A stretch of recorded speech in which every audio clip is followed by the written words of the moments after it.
Sa pagkatalo ngang muli mga idol ng Cleveland Cavaliers sa kanilang game laban sa Los Angeles Clippers 132-119, umabot na nga sa 2 games ang kasalukuyang lose streak nito. Though mananatili sila bilang number 1 team hindi lang sa East kundi pati na rin sa West sa kanilang record na 56 wins, 12 losses, sobra na rin naman nga pong nakakabahala ngayon ang sunod-sunod na talo. Ayon sa ilang mga analyst, napansin nga po nilang nagamay na at na-checkmate na ng mga teams kung paano mapigilan ang Cavaliers. At isa sa pinakamalaking kahinaan nito ay ang kawalan na mapagkakatiwalaang scorer maliban kay Donovan Mitchell at Darius Garland. In fact, sa tuwing nagiging successful ang kanilang mga kalaban na mapigilan ng backcourt duo na ito, bigla nga pong nabablanko ang kanilang buong opensa na rason bakit sila na-outplayed. Kaya kailangan nga po ng ibang mga teams ngayon lalo sa East na pabagalin at hindi gawing komportable sina Mitchell at Garland sa scoring. At kapag nagawa nila yan, hindi malabo na matalo at ma-upset nila ang Cleveland Cavaliers. Samantala, kahit naipanalo ng Golden State Warriors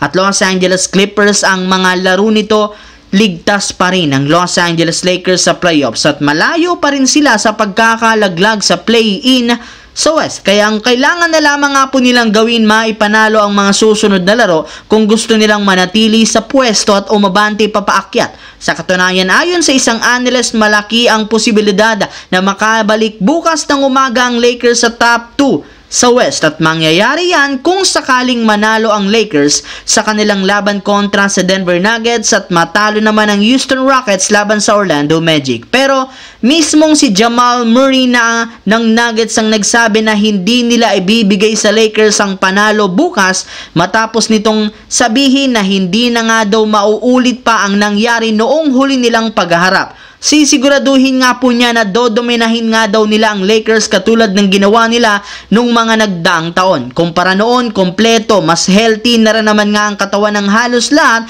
kaya magkakaroon sila ng magandang performance laban sa Lakers. Matapos nga pong hindi makapaglaro si Stephen Curry sa pangalawang game ng back-to-back ng Golden State laban sa Milwaukee, hindi na nagdalawang isip si Jimmy Butler na pansamantalang kunin ang trabaho nito bilang first option sa opensa at nagtagumpay rin naman ito matapos niyang mabuhat ang Golden State sa kamuntikan nitong pagtatala ng triple-double, 24 points, 8 rebounds, 10 assists sa kanyang 6 out of 13 shooting.